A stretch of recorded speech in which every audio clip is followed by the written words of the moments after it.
कौशल प्रदेश जिसकी स्थापना वैवस्वत मनु ने की थी, पवित्र सरयू नदी के तट पर स्थित है। सुंदर एवं समृद्ध अयोध्या नगरी इस प्रदेश की राजधानी है। वैवस्वत मनु के वंश में अनेक सूरवीर, पराक्रमी, प्रतिभाशाली तथा यशस्वी राजा हुए, जिनमें से राजा दशरथ भी एक थे। राजा दशरथ वेदों के मर्मज्ञ, धर्मप्राण, दयालु, रणकुशल और प्रजापालक थे। उनके राज्य में प्रजा कष्ट रहित, सत्यनिष्ठ एवं ईश्वर भक्त थी। उनके राज्य में किसी के भी प्रति द्वेष भाव का सर्वथा अभाव था।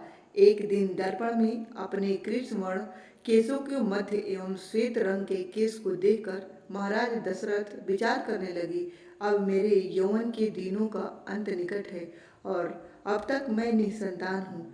मेरा वंश आगे कैसे बढ़ेगा तथा किसी उत्तराधिकारी के अभाव में राज्य का क्या होगा।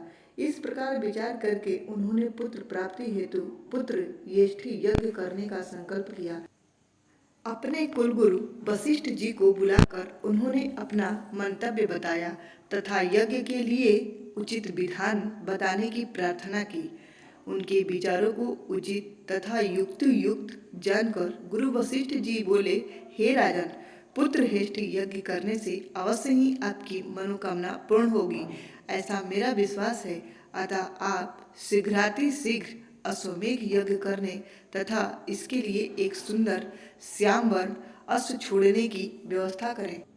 गुरु वशिष्ठ की मंत्रणा के अनुसार शीघ्र ही महाराज दशरथ ने सरयू नदी के उत्तरी तट पर सुसज्जित एवं अत्यंत मनोरम यज्ञशाला का निर्माण करवाया तथा मंत्रियों और सेवकों को सारी व्यवस्था करने की आज्ञा देकर महाराज दशरथ ने रनिवास में जाकर अपने तीनों रानियों कौशल्या, कैकेयी और सुमित्रा को यह शुभ समाचार सुनाया। महाराज के वचनों को सुनकर सभी रानियां प्रसन्न हो गईं।